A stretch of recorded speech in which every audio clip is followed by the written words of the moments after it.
కొడంగల్లో లగచెర్లలో pharma village పేరిట అయితేనేమి, అట్లాగే మీరు మహబూబ్ నగర్ పట్టణంలో 150 మంది దివ్యాంగుల కాలనీలో దివ్యాంగుల ఇండ్లు కూలగొట్టడం అయితేనేమి, రామగుండంలో జరిగిన దాడి అయితేనేమి, అట్లాగే తాజాగా ఖమ్మం జిల్లా వెలుగుమట్లలో 3 మంత్రులు వారి బినామీల పేర్లు కూడా నేను చెప్తా ఉన్నా.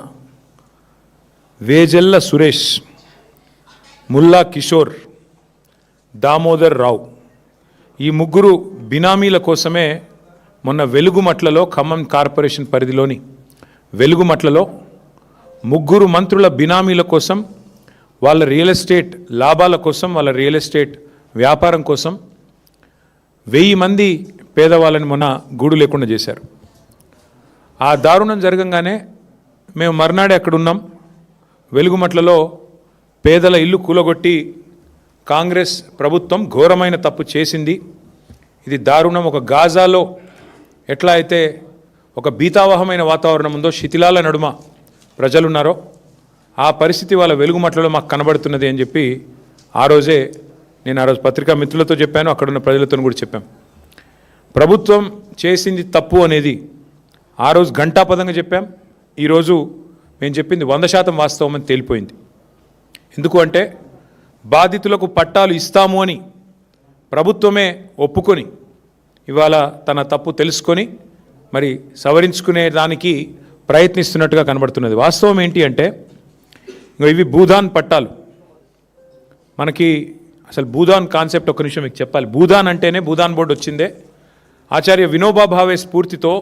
స్వాతంత్రం వచ్చిన తొలినాళ్లలో ఎవరైతే ల్యాండ్ లార్డ్స్ ఉన్నారో, పెద్ద పెద్ద వాళ్ళు ఉన్నారో, బాగా భూమి వారి దగ్గర ఉన్న వాళ్ళు ఉన్నారో, వారందరూ కూడా పేద రైతులకు కానీ వ్యవసాయానికి, అట్లాగే ఇండ్లు లేని పేదల కోసం మరి ముందుకొచ్చి వాలంటరీగా భూదానం చేయండి, భూమిని దానం చేయండి అన్నప్పుడు వచ్చిన ఈ కాన్సెప్టే వినోబా భావే గారి స్ఫూర్తితో భూదానుద్యమం.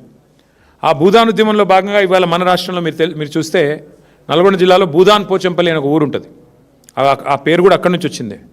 అట్లాగే మన ఉమ్మడి ఆంధ్రప్రదేశ్లో 1,00,000 ఎకరాల భూమి భూదాన్ కింద, ఆ రోజు భూదానం కింద మనం ఈ ఉద్యమ స్ఫూర్తితో 1,00,000 ఎకరాలు భూదాన్ బోర్డుకు కొంతమంది పెద్దలు వారు విరాళంగా దానంగా ఇవ్వడం జరిగింది. ఖమ్మంలో వెలుగుమట్లలో కూడా అదే పద్ధతుల్లో 2 పెద్ద మనుషులు 1950వ దశకంలో ఒక 62 ఎకరాల భూమి ఏదో కరెక్ట్గా సబ్జెక్ట్ టు కరెక్షన్ వారు వెలుగుమట్ల ప్రాంతంలో భూదాన్ బోర్డుకి ఇచ్చారు. ఆ భూమి 62 ఎకరాల పైచిలకు భూమి 89 వరకు 1989 వరకు అంటే కాంగ్రెస్ ప్రభుత్వం వచ్చేదాకా భూదాన్ బోర్డు ఆధీనంలో భూదాన్ బోర్డు మీదనే పట్టా ఉంది. అందులో ఒక 31 ఎకరాలు కాంగ్రెస్ వాళ్ళు అంటేనే మాఫియాగాళ్ళు, భూమాఫియా చేసేవాళ్ళు కాబట్టి, బూచిగాళ్ళు కాబట్టే 89లో కాంగ్రెస్ ప్రభుత్వం రాగానే 31 ఎకరాలు మొత్తానికి పట్టాలు మార్చారు.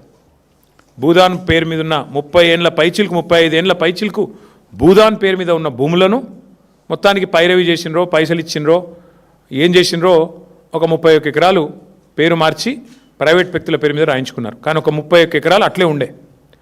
అందులో 2014 ఏప్రిల్లో 1895 మందికి ఆంధ్రప్రదేశ్ భూదాన్ యజ్ఞ బోర్డు, ఇంకా అప్పటికి తెలంగాణ ఏర్పడలేదు, తెలంగాణ ఏర్పడ్డది జూన్ 2, ఏప్రిల్ 14 నాడు ఆంధ్రప్రదేశ్ మరి భూదాన యజ్ఞ బోర్డు 1895 మందికి పట్టాలు ఇచ్చింది.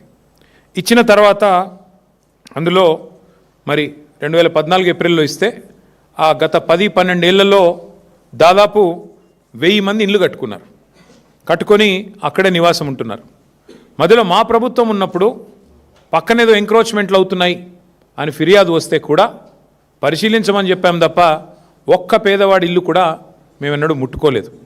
నిజానికి కేసీఆర్ గారి ప్రభుత్వం ఆనాడు 10 ఏళ్ల పాటు జీవో నెంబర్ 58 కింద 59 కింద ఈ రాష్ట్రంలో లక్షల మందికి పట్టాలు ఇచ్చింది. ఒక హైదరాబాద్లోనే 1,50,000 పట్టాలు ఇచ్చాం. ఆ పట్టా కూడా ఇంటి మహిళ ఎవరైతే ఉంటారో వారి పేరు మీద ఇచ్చాం. ఖమ్మం పట్టణంలో కూడా 3,000 మందికి 58 జీవో కింద పట్టాలు ఇచ్చాం. అట్లా ప్రతి చోట, ప్రతి నగరంలో, ప్రతి మున్సిపాలిటీ పరిధిలో, గ్రామీణ ప్రాంతాల్లో కూడా జీవో నెంబర్ 58 కింద పెద్ద ఎత్తున పట్టాలు ఇచ్చాం. కానీ ఈ ప్రభుత్వం ఏం చేస్తున్నది? వచ్చిన నాటి నుంచి నేటి వరకు విధ్వంసం, వినాశం, ఇది తప్ప, వినాశనం తప్ప ఇంకో మాట లేదు. నిర్మాణం గురించి ప్రస్తావన లేదు. ఒక విధ్వంసకరమైన ఆలోచనలతో ఎవరి ఇల్లు ఎట్లా కూలగొట్టాలి, భూములు ఎట్లా లాక్కోవాలి. ఇందాక నేను చెప్పిన ముగ్గురు రియల్ ఎస్టేట్ మాఫియా వాళ్ళు ఎవరైతున్నారో, సురేష్, దామోదర్ రావు, ఇంకొక ఆయన పేరేంది, కిషోర్, ఈ ముగ్గురు ఇవాళ నేను నిర్ద్వందంగా చెప్తా ఉన్నా, ముగ్గురు మంత్రుల బినామీలు వీళ్ళు. ఖమ్మంలో ఉన్న ముగ్గురు మంత్రుల బినామీలు వీళ్ళు ముగ్గురు. వాళ్ళు ఆ ల్యాండ్ను హస్తగతం చేసుకోవడానికే ఇవాళ చేసిన డ్రామా ఇదంతా.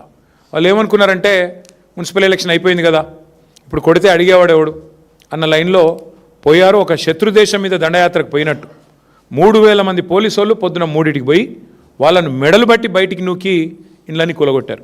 మీరు చూశారు వీడియోలు.